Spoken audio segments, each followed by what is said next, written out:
Howdy, Immortalium here, and today I'm going to be reviewing Princess Knight.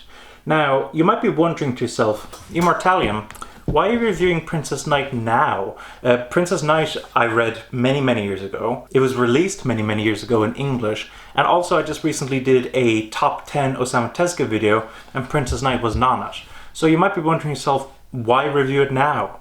And part of that is actually due to the influence of it. So the thing that I kind of was thinking about the other day is that as much as I love some of Osamu Tezuka's manga, such as Ayako for instance, Ayako in and of itself hasn't been that influential. In contrast to something like Princess Knight, which was incredibly influential at the time and went on to inspire many later mangaka in how to tackle shojo storytelling.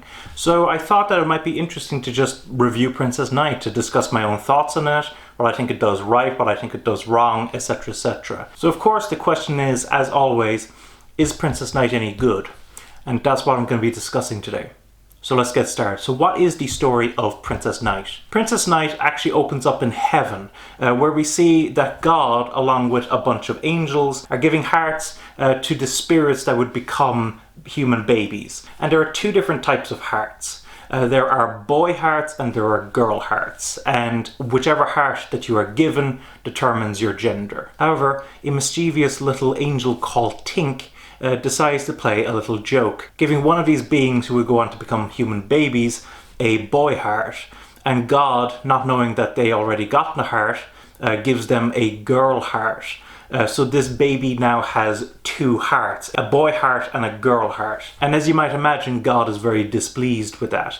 And so he tells Tink to go down to Earth and to take back the boy heart. Now, it turns out that this baby that has gotten the two hearts is actually the child of the king and queen of Silverland, a kingdom. And when the baby is born, they quickly realize that the baby is a girl. But when the doctor goes to announce it to the people, he has a bit of a lisp, saying something like Prince or something like that. So of course the people think that the king and queen have given birth to a boy. Having mistakenly declared that, the king and queen make the decision that the child is going to publicly pose as a prince. And that's how the story begins. Now, there's a lot to say about this manga. Starting off with the story. Now, the story in and of itself is quite engaging. There's a lot of twists, there's a lot of turns, there's a lot of interesting characters that Princess Sapphire, who is our main character, comes across. And I do like a lot of the journey that she goes through.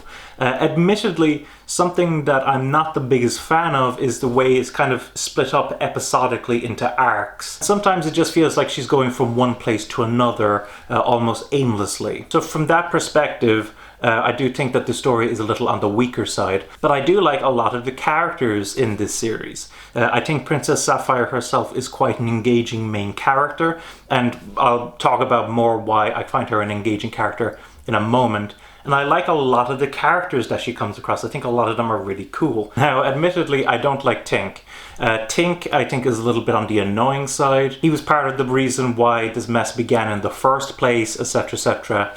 And I'm just not the biggest fan of him. I also think that Franz, who is the character that Princess Sapphire feels kind of attracted to later on in the manga, I think he's a bit on the bland side, a bit of kind of your stereotypical prince character. But beyond that, I do actually like a lot of the other characters in this. It's just that kind of the main characters, Princess Sapphire is the most interesting to me, less so Tink and Franz. Also, I'm not the biggest fan of the ending of this manga. It feels quite sudden and a bit jarring, but the way that the manga ends feels quite abrupt. It's not terrible by any means, it's just sudden and jarring. The thing that I've noticed that everyone likes to discuss when it comes to Princess Knight is, of course, its gender politics. There's a lot of themes in this manga to do with gender. And in fact, it was the discussion about gender in this manga that would go on to influence a lot of other mangaka who would work in the shoujo manga field, such as, for instance, the Year 24 group, who are notorious for their exploration of gender and sexuality. So I do think it's important to touch upon it.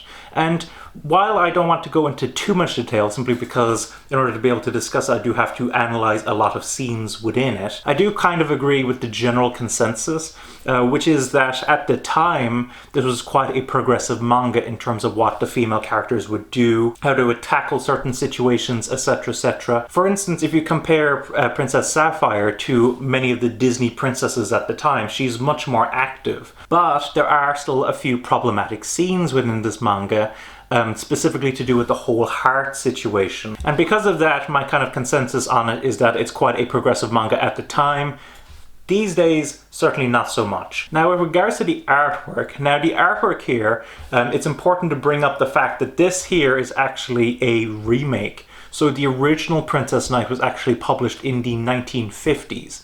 And then about a decade later, Osamu Tezuka came back and redid Princess Knight. So even though a lot of people will mention the fact that Princess Knight started in the 1950s, the manga we have here is actually something that was done in the 1960s. And because of that, it's a little bit more developed than you might expect. Taking a look at the artwork, I think in general it has a really lovely look. Very attractive looking characters, some very nice details. It has a wonderfully cartoony style. I think in general the manga looks very lovely. Now it is important to note that in general the panel work is a little on the simpler side. You see a lot of kind of standard squares and rectangles. There's even a couple of pages in here that kind of remind me of Western comics. But that's not to say that there isn't any kind of inventiveness in here. There are a couple of nice angular panels, whether they be diagonal, etc., which do express certain aspects of the scene.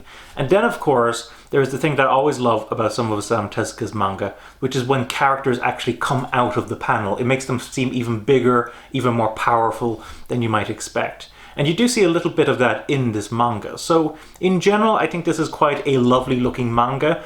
It certainly isn't Osamu Tezuka's best looking, and in terms of his panels, it's actually one of his more basic ones. But I still think in general it looks very nice. Now with regards to how this was released, this was released by Vertical, and if we compare it to my trusty Yatsuba, you will see that it is a very similar trim size. It is the same height, but it is a slight bit wider than your standard tankobon, which is quite interesting. The paper quality is very nice, allowing a nice contrast between the black and white artwork. And it's also worth noting that this is essentially 2 omnibuses. I believe that when this was originally released in Japan, it was something like 5 volumes or about that, possibly 3. I'm not entirely sure, but they've released it in 2 books this time. But beyond that, there isn't too much extras to speak of. There isn't even an afterword from Osamu Tezuka, which I do find a little on the disappointing side. I would have liked to have seen Osamu Tezuka give his thoughts on this series, particularly since I do believe it was this series that was released inside his Manga Complete works, in which he did do afterwards for them, discussing kind of his own thoughts on it, what it was like to make it, etc., etc. So there isn't much to speak of in terms of extras. In fact, there really isn't anything at all in terms of extras. But it is still a respectable release from Vertical. At least they did the manga itself justice. So overall, what are my thoughts on Princess Knight? Princess Knight is a manga that I definitely enjoy, but I certainly don't think it's amongst Osamu Tezuka's best. The storytelling itself is a little scattered, and I'm not the biggest fan of the ending, which is quite sudden.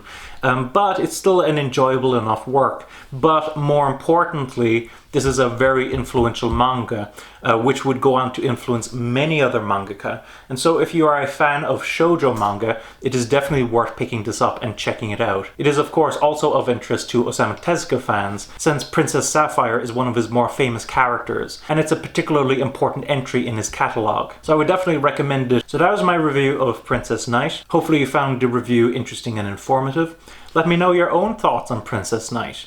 Do you like Princess Knight? Do you dislike Princess Knight? What are your thoughts on the impact on future shoujo manga? And of course, if you have any additional information about Osamu Tezuka, about Princess Knight, about shoujo manga, etc., etc., please leave it in the comments below. And of course, if you want to support the channel, I would encourage you to use my Amazon and Right Stuff affiliate links in the description below.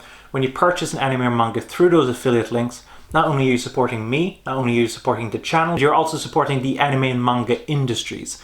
So I would highly encourage you to purchase your anime and manga through those affiliate links. Thanks for watching. Don't forget to comment, rate, subscribe, and bye-bye.